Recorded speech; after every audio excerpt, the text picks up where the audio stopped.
Fala, torcedor vascaíno. Vamos a mais um Conexão Vasco Notícias. Mas antes, já vai deixando sua curtida, se inscreva e ative as notificações. Sem mais enrolação, vamos a notícias. Essa goleada, mais uma goleada do Vasco. O Vasco que a cada dia parece estar encontrando um padrão de jogo e se adequando ao seu estilo de trabalho. Bom, boa noite a todos. Eu acho que a gente fez um bom jogo.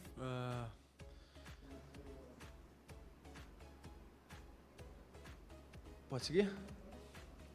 Eu acho que a gente fez um bom jogo, criou um bom volume de oportunidades. Talvez faltaram alguns ajustes, a gente deu um pouquinho mais de contra-ataques do que o habitual, deixou o Boa Vista ter um pouco mais de espaço. Acho até que a gente estava ansioso para fazer mais gols e isso fez com que a gente acabasse errando alguns passes que não precisaria, não deveria. Mas, no geral, fez mais um jogo seguro, um jogo mais próximo da identidade que a gente vem buscando. Estou satisfeito com o resultado. O que você destaca de bom no seu time? A gente viu tanta intensidade, né? Os jogadores já estão entendendo aquilo que é a sua proposta de jogo. É por aí, meu raciocínio está correto, Maurício? Boa noite. Não, eu acho que sim. Eu sempre gosto de frisar que não é a proposta do Maurício, né? Tem as ideias do Maurício, mas a partir daí eu preciso, junto com os jogadores, construir isso um conjunto, respeitar as características deles, enfim, convencê-los das minhas ideias, que eles comprem, que eles acreditem naquilo que eles estão fazendo, e eu tenho sentido que isso tem sido muito positivo. Eu acho até que, em função do calor de estar muito abafado, a gente até baixou um pouquinho a intensidade, a gente normalmente consegue até manter ela mais alta, mas estava muito, como eu digo, abafado, sem vento, quente, senti que a gente diminuiu um pouquinho, mas é um bom resultado, a gente precisava desse resultado para subir na tabela de classificação, para poder passar 2 adversários diretos, para poder se manter na briga, isso sem dúvida foi o mais importante. Maurício, boa noite. No início do segundo tempo, o Vasco deu uma marchada, como você mesmo falou, mas pode ser interpretado como um relaxamento, porque estava 2-0? Não sei se um relaxamento, mas talvez perder um pouquinho de concentração, perder um pouquinho o foco, começou a deixar as distâncias entre as linhas um pouquinho maiores. A gente conversou sobre isso, sobre tentar manter o equilíbrio, a gente acaba levando um gol num lance de infelicidade nosso, um erro nosso de saída. Depois, com as trocas, eu acho que a gente conseguiu subir de novo, conseguiu gerar mais intensidade e volume no jogo, conseguiu fazer mais 2 gols e conseguiu sair com a vitória.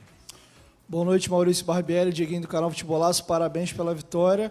Domingo tem um jogo muito importante, um clássico, e a tabela, apesar do Vasco ter ganho mais uma colocação, está bem apertada. Botafogo e Volta Redonda tem um ponto a menos que o Vasco, e em caso de não vitória no domingo, o Vasco pode ser ultrapassado por ambos, e ambos pegam 2 equipes de menor investimento no Rio de Janeiro. Então o jogo para domingo ele ganha um peso muito grande.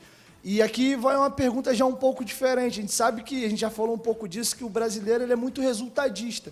E eu queria saber se está trabalhando um pouco já a cabeça do grupo de, independente do resultado final dessa classificação, o trabalho está sendo bem feito. O próprio Paulo frisou no começo da temporada de que o estadual estava sendo levado como pré-temporada. Então, eu queria saber como é que o Maurício está enxergando o clássico de domingo e essa eventual classificação ou não para as finais do campeonato. Obrigado. Bom, boa noite, obrigado. Eu acho que são 2 coisas que, evidentemente, uma tem influência sobre a outra, né, mas que a gente pode analisar em separado. O jogo de domingo é o tipo de jogo ou o tipo de clássico que, por si só, traz uma motivação diferente, traz um ambiente, traz uma semana diferente na preparação, porque, sem dúvida nenhuma, é um clássico gigantesco. Mesmo se eventualmente não tivesse valendo classificação, seria encarado com a maior seriedade possível. E é isso que a gente vai fazer. Então, não acho que a situação da classificação traga um peso maior. Por si só, esse já é um jogo que tem um peso enorme pela rivalidade, pelo histórico e por tudo mais. E a gente vai trabalhar e se preparar para fazer mais um grande jogo, para tentar fazer frente ao adversário e tentar sair com a vitória. Em relação ao campeonato, a gente segue, como o Paulo frisou bem, entendendo como uma preparação. tentando desenvolver e aprimorar uma forma de jogar, o conhecimento dos jogadores, essa gestão do elenco, dando oportunidade para jogadores jovens jogarem. Hoje foi o Ryan que estreou, está observando eles, entendendo como cada um pode contribuir, se encaixar ao longo da temporada. Mas é claro que todo jogo e todo campeonato a gente tem o objetivo de ir o mais longe possível, de classificar, de chegar nas finais, e não é diferente com o Campeonato Carioca. Então, não traz um peso maior, é uma responsabilidade que a gente já teria e vai encarar o jogo com a maior seriedade. Barbieri, boa noite, parabéns pela vitória. Joel Silva do Lance. Eu queria que você falasse sobre duas questões. A primeira, se possível, em relação ao Léo Jardim e o Ivan. A gente entende que na montagem do elenco, nas contratações, a única que de fato se equivale muito é essa posição com o Ivan e com o Léo Jardim. O Léo Jardim tem sido titular e o Ivan mesmo perdeu a titularidade sem nenhum motivo aparente para nós. Eu queria que você comentasse sobre essa disputa no gol, né? O Léo Jardim hoje, no gol, muitos torcedores até o criticaram sobre aquele lance, que deveria espalmar e tal, e gerou um pouco isso. Queria que você falasse um pouco sobre essa avaliação em relação a esse goleiro e também a disputa da posição, inclusive para o Clássico contra o Flamengo.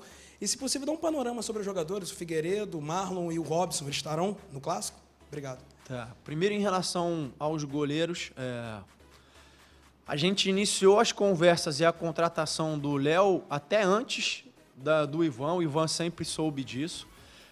O Ivan acabou chegando antes por uma questão de timing do mercado, da negociação e tudo mais. Teve um desempenho muito bom, o Léo também chegou e a ideia era dar oportunidade de avaliar os dois. Eu concordo com você, o Ivan não teve nenhum lance ou nenhum desempenho que desabonasse a sua conduta, mas o Léo também, até esse momento, também não teve.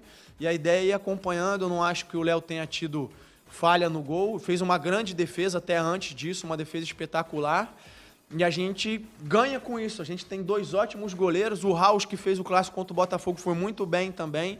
A ideia é que eles possam se puxar no treinamento, que eles possam fazer com que cada um deles seja cada vez melhor. E assim que a gente entender que alguém esteja na frente, vai ter oportunidade de jogar, como tem sido desde o início. Em relação ao Marlon, Figueiredo e o próprio Andrei, são casos distintos. O Andrei, a gente ainda aguarda documentação para formalizar a questão do empréstimo. E nesse momento ele não está inscrito. Não sei se a gente vai conseguir para domingo, pode ser que sim. A partir daí eu posso responder, nesse momento não.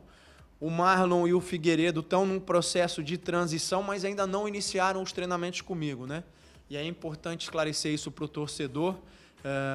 Depende da resposta deles quando eles vierem a campo. Normalmente a gente faz uma carga progressiva, faz uma parte do treino, depois um pouco mais. E aí a evolução deles é que vai dizendo se a gente consegue avançar ou não e se eles vão ter condição de jogo. A gente pretende fazer isso nessa semana, mas eu não consigo antecipar se vou poder contar com eles no jogo no domingo ou não. Vasco mais uma vez supera expectativas e vence o Boa Vista de goleada. E se prepara para o Clássico de domingo. 5 de março no Maracanã contra o Flamengo. O Gigante domina o todo primeiro tempo contra o Boa Vista. Pedro Raul fez o primeiro do Gigante Cruz Maltino aos 9 minutos do primeiro tempo com jogada de Alex Teixeira. O segundo gol saiu aos 43 do primeiro tempo. Dessa vez foi gol do Alex Teixeira, que trocou o passe com Pedro Raul, que fez a parede. E Alex Teixeira chutou que o goleiro do Boa Vista deu rebote e Alex Teixeira completou de cabeça 2-0 no primeiro tempo. No começo do segundo tempo, com Vasco fazendo pressão aos 13 minutos do segundo tempo, o Boa Vista consegue fazer um gol, mas não foi o suficiente para parar o ímpeto do Vasco, que continuou a agredir o adversário. Aos 23 minutos, Puma Rodrigues faz 3-1, e para fechar o caixão, Pedro Raul faz o seu segundo gol na partida, aos 27 do segundo tempo. Com goleada do Cruz Maltino 4-1 final de partida. O Vasco volta ao G4 do Carioca e tem como próximo adversário o Flamengo, que enfrenta no domingo. O Vasco vem forte pro Clássico. Até a próxima notícia, não esqueça de se inscrever. Obrigado.